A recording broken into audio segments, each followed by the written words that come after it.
Hi! So ngayon, yung gagawin natin or yung topic natin is all about inventory.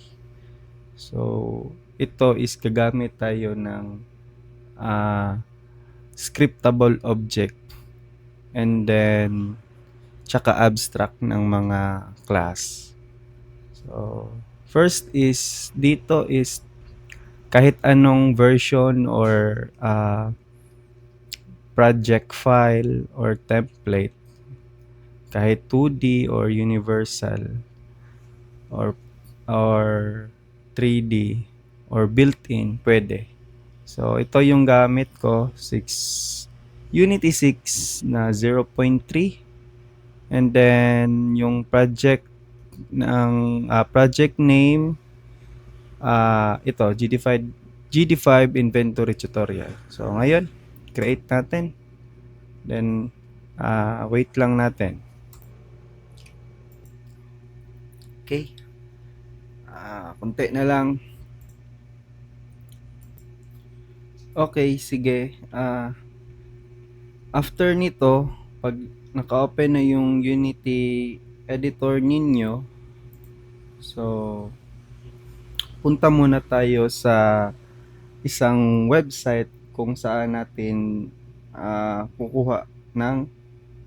kukunin yung assets na gagamitin ko. So ito yung website, punta lang kayo dito, type nyo yan, and then download nyo.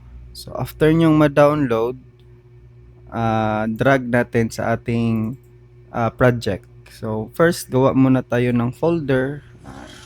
Name natin na 2D assets. Sa 2D assets, drag natin yun. Ito. And then pwede ko nang i-close ito. Okay. Tapos nyan, yung kailangan lang natin is itong PNG na folder. So remove lang natin ito. Yan, delete. At saka ito, iwan natin yung license.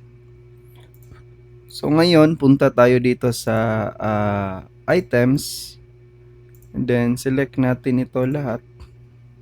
After natin ma-select lahat, adjust natin into 1 to 8, at saka instead of multiple, gawin nating single, and then apply. Okay, so ngayon, hide muna natin ito. Gawa na naman tayo ng folder para sa ating scripts.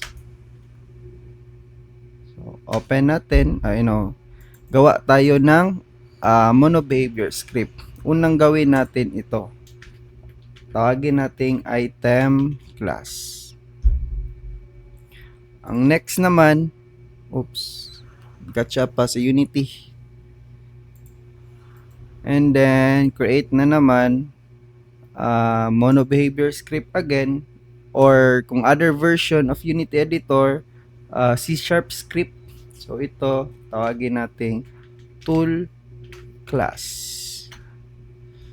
And then gawa na naman tayo kasi 5 yung gagawin natin script. So bakit kaya 5? So sige lang, explain ko mamaya. So ito naman is para sa ating miscellaneous na mga items. So let's call it mis class. And then another one para sa yung consumable na mga item.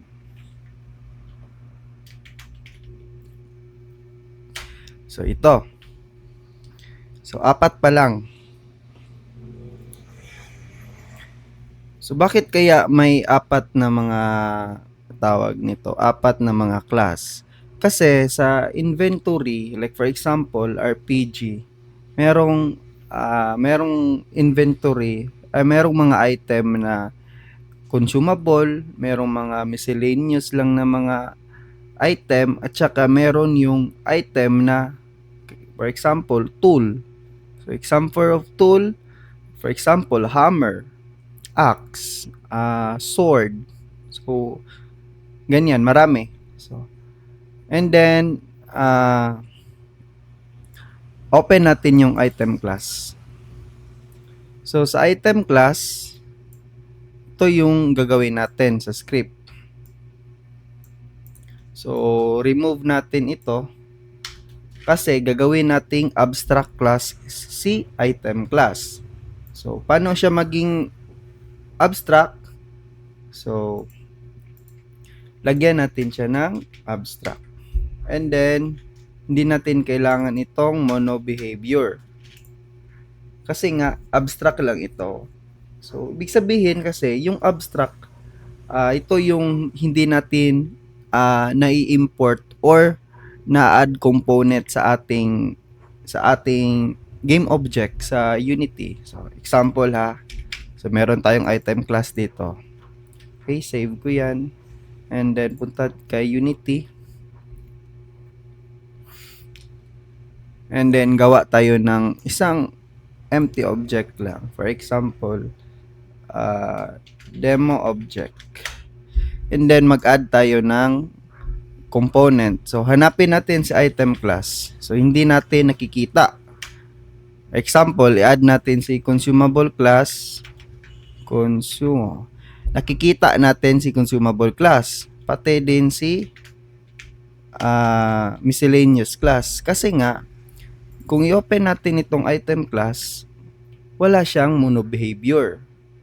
Pero si consumable class, miss class at saka si tool class, meron silang mono behavior. So kaya hindi natin sila nakikita. So ngayon, ito yung kailangan natin na mga properties ng ating item class.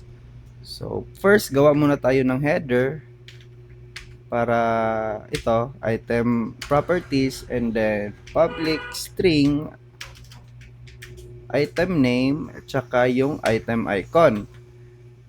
So ngayon, kailangan natin ng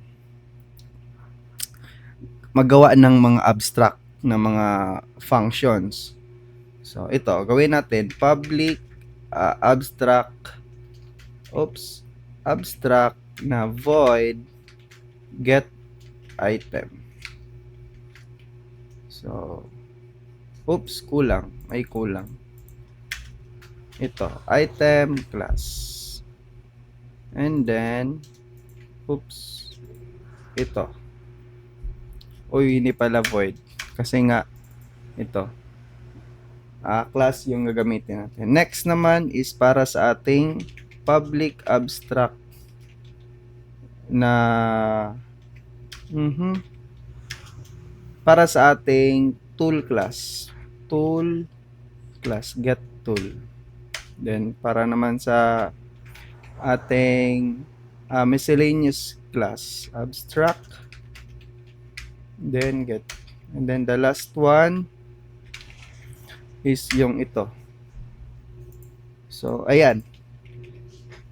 So ito yung properties ni item class. So save natin yan, punta tayo kay tool class. Kay tool class naman, hindi natin kailangan ito. Kasi mag-extend tayo kay item class. So remember, tool is also an item. So extend tayo kay item class. So item class. Yun. So bakit siya nag-error? Kasi nga the tool class does not implement inherited abstract member. So yung gagawin natin, implement natin. So implement class abstract. So ito yung gagawin natin. Therefore, itong public override consumable consumable class, then get consumable, galing ito dito. Ito, may reference na, 'di ba? May nakalagay nga isang reference. Kasi nga kung hindi to naka-implement, di mo dito sa tool class mag-error si tool class. Like for example, tanggalin ko lang itong isang tool class na get tool. So mag-error yan. Kailangan kasi ma-implement lahat na mga abstract functions dito galing kay item class. Kasi nga nag-extend tayo kay item class. So implement natin. So ngayon, yung gagawin natin dito, instead na ganito, kasi may gagawin tayo. So, return lang na null. And then, dito naman, para mas clarify, para mas ma-clarify natin, instead na ganito, type ko na lang.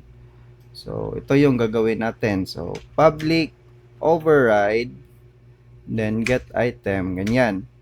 And then, ito naman, tapos, type ko lang ito, then, override, miss class. So, bakit kaya nag-null ito? So, kasi nga, pag i-dis natin ito, mag-error ito. Kasi nga, si miss class, wala pa siyang, wala pa siyang extended kay item class. So, ngayon, lagay lang natin null. Kasi nga, wala din tayong reference niyan. And then, the last one is si consumable class din. So, null lang ito, tsaka null ito. And then, dito naman tayo kay miscellaneous class. Sa miscellaneous class, almost the same lang din.